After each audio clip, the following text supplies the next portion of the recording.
Food ഇട്ട് അതെ അടിപൊളി ചിക്കൻ കറി. അതെ നിങ്ങളെ വീട്ടിലൊക്കെ ഉണ്ടാക്കണ പോലത്തെ അടിപൊളി ചിക്കൻ കറി കേട്ടോ. പിന്നെ അതേപോലെ തന്നെ സാമ്പാർ, നല്ല കഷ്ണങ്ങളൊക്കെ ഉള്ള അടിപൊളി സാമ്പാർ അത് റെഡി ആയിട്ടുണ്ട്. പിന്നെ കുടംപുളി തേങ്ങ അരച്ച മീൻ കറി, ചാളക്കറിയാണ് കേട്ടോ. ഇത് അച്ചിങ്ങപ്പേരി. ഓക്കെ, ഇത് കുറേ കുട്ടികൾ കഴിക്കാൻ വന്നത് ഇവിടെ ഇരിക്കുന്നുണ്ട്. പിന്നെ 2-3 പേര് കുറേ പേര് പാർസലിന് വന്നിട്ടുണ്ട്. അതൊക്കെ കൊടുക്കട്ടെ കേട്ടോ. ഇവിടുന്ന് ഇരുന്ന് കഴിക്കാനുള്ള ചെറിയ സൗകര്യമുണ്ട്, പാർസൽ സൗകര്യമുണ്ട്, ഫ്രീ ഹോം ഡെലിവറി ഉണ്ട്. വേണ്ടവരൊക്കെ നേരത്തെ ഓർഡർ ചെയ്യുക ഫുഡ് കേട്ടോ. ഓക്കെ, ഇന്നത്തെ സാമ്പാർ അതും തിളച്ച് റെഡി ആയിട്ടുണ്ട്. ഓക്കെ,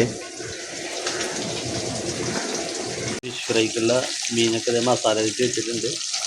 ഇത് പൊരിക്കാൻ തുടങ്ങിയിട്ടുണ്ട്. ഓക്കെ, ചാളയുണ്ട്, ബിലോപ്പിയുണ്ട്.